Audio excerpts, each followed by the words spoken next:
Good morning to all of you. It's nice to have you here. This is R.N. Bhaskar from BKBB, an acronym for Bhaskar Ki Business Baatein. This is a channel that comes to you every week with a policy analysis, an occasional conversation, and an occasional business story. But at 8:15 in the morning right now, we have news behind the news, which is looking at a few headlines and trying to understand some more things behind it.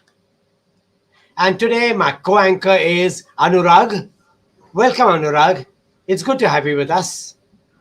And the both of us are going to discuss three titles, and the titles are given on your screen. The first one is how the US-EU Accord on tariffs has caused a lot of discord and heartburn. The second is about the DGCA saying that the cause for the crashes could lie in poor maintenance and rostering. Okay, we'll hear more about that. And the third one is the World Bank says 9 out of 10 Indians, adult Indians, now has a bank account. Really? And let's take the first story. Trump, of course, is delighted. He's delighted because he got an accord done with the EU, and EU was threatening to slap back tariffs. And that hasn't really happened. Instead, the EU agreed to a flat tariff of 15% on most goods that are exported to the US. And in return, the EU agreed that it would reduce tariffs for the US, some of them almost as low as zero. Of course, the EU was vulnerable. Look at the chart on the right-hand side. The chart will tell you that the largest imports into the US are from the EU. The EU depends on the US. So America thought it could twist the arm a little bit. And finally, there was an agreement that they would accept a 15% tariff instead of the 50% threatened by Trump earlier. But Germany is not very happy. It wanted retaliatory tariffs, or it wanted zero tariffs, because if the tariffs are 15% are there, it'll have to compete with Chinese goods. Even the US and China is having its way more effectively than EU has been as far as tariffs with the US is concerned. And when it comes to tariffs on China, US knows that it is more vulnerable to Chinese tariffs now than China is to US tariffs. So the whipping boy turns out to be EU, and EU is not very happy. But despite tariffs, the American economy continues to languish. Look at the chart on the left-hand side. Spring sale of new houses has come down to a dramatic low. Why? Because when tariffs go up, prices go up, the dollar becomes weaker, jobs go away, and nobody wants to buy a house at this time. It's a large capital expenditure. Mortgage companies are scared of giving mortgages because they don't know when the defaults will begin. Not surprisingly, a benchmark indicator of the economy is the pickup in house purchases. And the spring sale has been disastrous. Well, the US may be triumphant about the EU, but it's got more pain to digest. Let's see what happens. And let's take the next story, and that is about the DGCA. And for that, I'll come to Anurag. Anurag, come. Good morning. While investigators pieced together what caused Air India's deadly June crash, a separate audit has exposed systemic cracks that run much deeper than a single incident.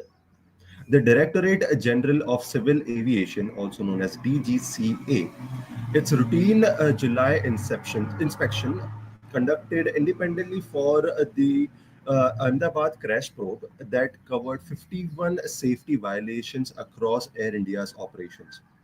Seven are so critical they demanded fixes by today's deadline. The timing isn't coincidental, it's revealing, and this isn't just about paperwork.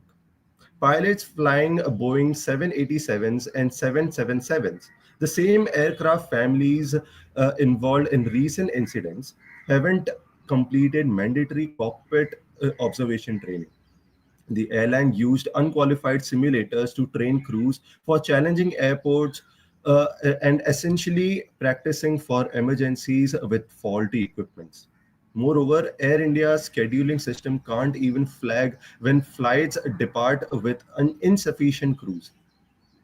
A Milan Delhi flight exceeded duty limits by over 2 hours, a level 1 violation that speaks to fatigue management failures.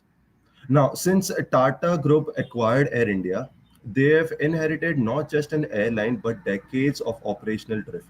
The DGCA has reportedly flagged crew fatigue violations, maintenance lapses, and record keeping irregularities.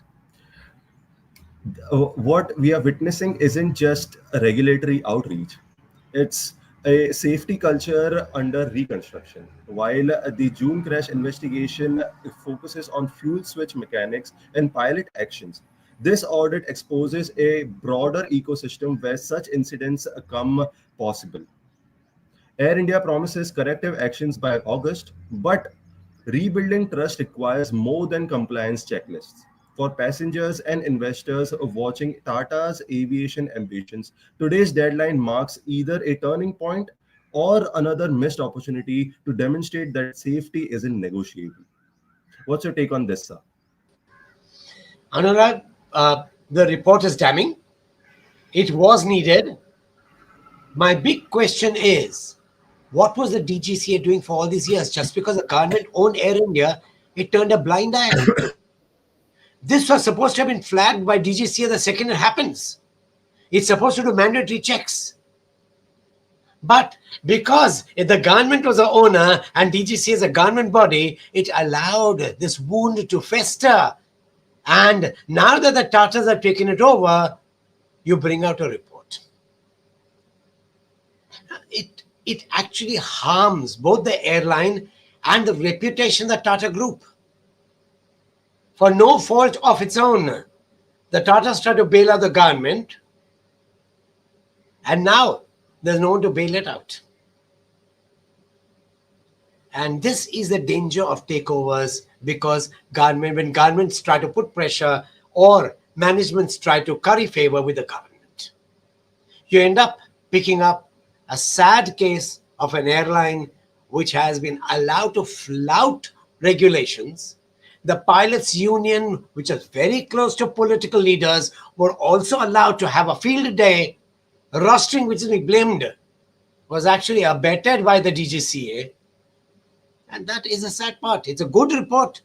It's needed, but somebody in DGCA should be hauled up for keeping quiet for the last 30 years. Thanks, Anurag. Good story. And that takes me to the third story. And it's a very interesting story in today's Mint. There's a nice little item based on World Bank data that 19 crore Indians don't have bank accounts. That's an older report. But the Mint report says 9 out of 10 Indians have a bank account. The Mint report is interesting because it says 9 out of 10 Indians have a bank account. The World Bank talks about how many people don't have a bank account, but out of 1.4 billion people, if you divide it by 5, get the number of families, it still comes to 9 out of 10. The numbers look impressive. The numbers look great. But the question is, do we have that many people having bank accounts? I doubt it. If you look at the cybercrime figures, you'll find that most of the cases of cybercrime, the proceeds are directed to accounts which are actually dummy accounts, which means that many of the accounts that are there are bogus accounts, and the numbers suggest that 9 out of 10 have bank accounts. In reality, the accounts could be bogus, abetted by the government's own Aadhaar scheme, which was further complicated by the government insisting that they be allowed to open bank accounts without any further identification, further complicated by giving them PAN cards, so bogus PAN cards also. And now the government and the Election Commission, in connivance with the government, has even allowed Aadhaar cards to be linked to voting cards. With the election cards, you will have bogus election cards, no matter what the Election Commission is trying to do in Bihar. This is the state of affairs. And that takes me to the end of today's 3 stories. Let us come to comments now. Comments are there. But before I go to the comments, my usual reminder to you. If you've not clicked the subscribe button, please click it now. And if you're a subscriber, or even if you're not, click the like button, because it helps our algorithms with YouTube. And most of all, please tell all your friends about us. We need to grow faster, and your help is needed. And that takes us to the queries and the questions. First question, what do we do about the bank account numbers? Good question. What do we do about bogus election cards? What do we do about bogus Aadhaar cards? It's a problem that was of the government's own making, and the government has to clean up the mess. It could have been cleaned up in 2021 if the census had been called. It could have been called, it could have been dealt with if the Election Commission had not held the 2024 elections without first insisting on a census. And now it's trying only for one state because it's convenient. Something is wrong in the way we handle policies. And that takes me to the second question. And the second question is on DGCA. What do we do about the compromise that the DGCA has made? I do agree that DGCA should be hauled up. It's the same question, who's going to bail the cat? The government would not like to haul up its own ministry for abetting such lapses in the past. And if you haul up the DGCA is going to point fingers at the ministry, and the government won't like it.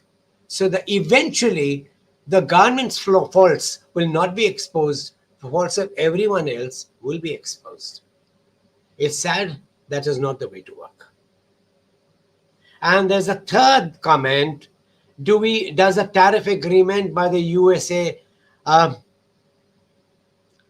with some sign of indicate a positive direction in the course or a course correction, or a positive direction for course correction?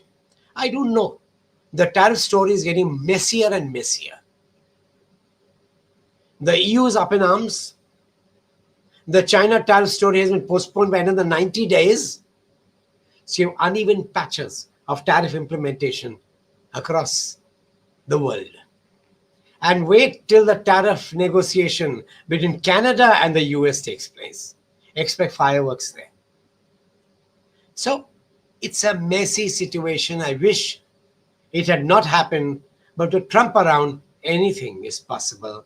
And you will have more muscling around, more arm twisting, more countries like the EU capitulating. And America, like in many places, including the genocide in the Middle East, is allowed to get away with everything. And that takes me to the end of today's discussions. Thank you for being with us. It's good to have you here. And yes, do remember to tune in tomorrow. Look forward to seeing you again. Take care. Have a wonderful day today. Take care.